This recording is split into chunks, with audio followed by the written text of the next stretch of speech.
Okay, I've already tried recording this video, but I forgot to turn on the mic audio in OBS, but as you can see, it's now on and ready to record. Um, behind my mouse cursor, you can see this window, and what I've got is I've got an invert shader as well as a blur shader applied to the scene. It's global, so even if I move my camera around, it would still apply. And yeah, it's just basically a really simple way of adding post-processing into Godot. So if I close this down, as you can see, here's where I've already recorded it. I've already created the nodes required, so I'm going to delete them. I'm not going to show you how to do it, so you watch till the end, but it's, again, really simple. So it shouldn't take too long to redo all this. So what I'll do is I'll create a control node. This one's going to be called effects. You want to make sure that you do a full rect, because that'll mean as long as you, or whenever you resize the window, the post-processing should still resize with it. Underneath, you want to create a canvas layer, and I'm going to call this one effect 1. Under that, you want to add a color rect. Oops, not a color picker. Color rect, and click full rect again. Now the color doesn't matter. What matters is in material you want to add a shader material, and for the shader you want to do visual shader, or you can do actually just a normal shader, but for simplicity I'm going to use a visual shader.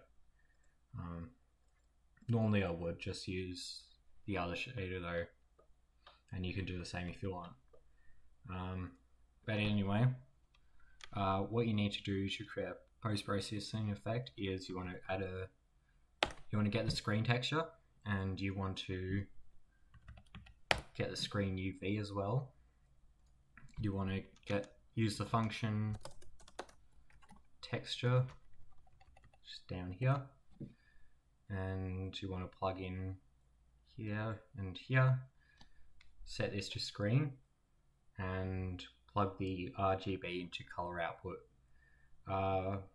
So if you know much about shaders, what you'll know is that we're getting the screen texture, so this is what's being rendered out through the camera, and then it goes through this function that just gets the pixel at the current position on the screen. So what we want to do here is this is where we want to apply the shader in between these two nodes. So what I'll do is I'll do 1 minus node, then the output, put that into the color instead. As you can see, it's inverted. So this is a simple invert shader.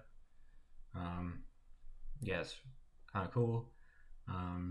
Not sure why you would need it in your game, but yeah, this is basically just to show you how you can add post-processing, not exactly good effects.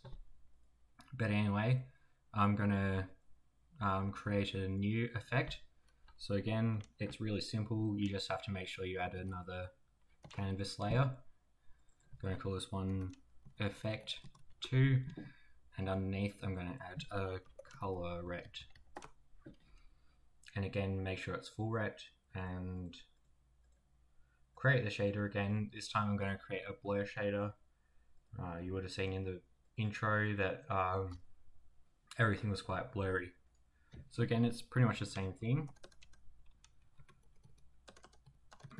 Screen texture, screen UV, texture, oops.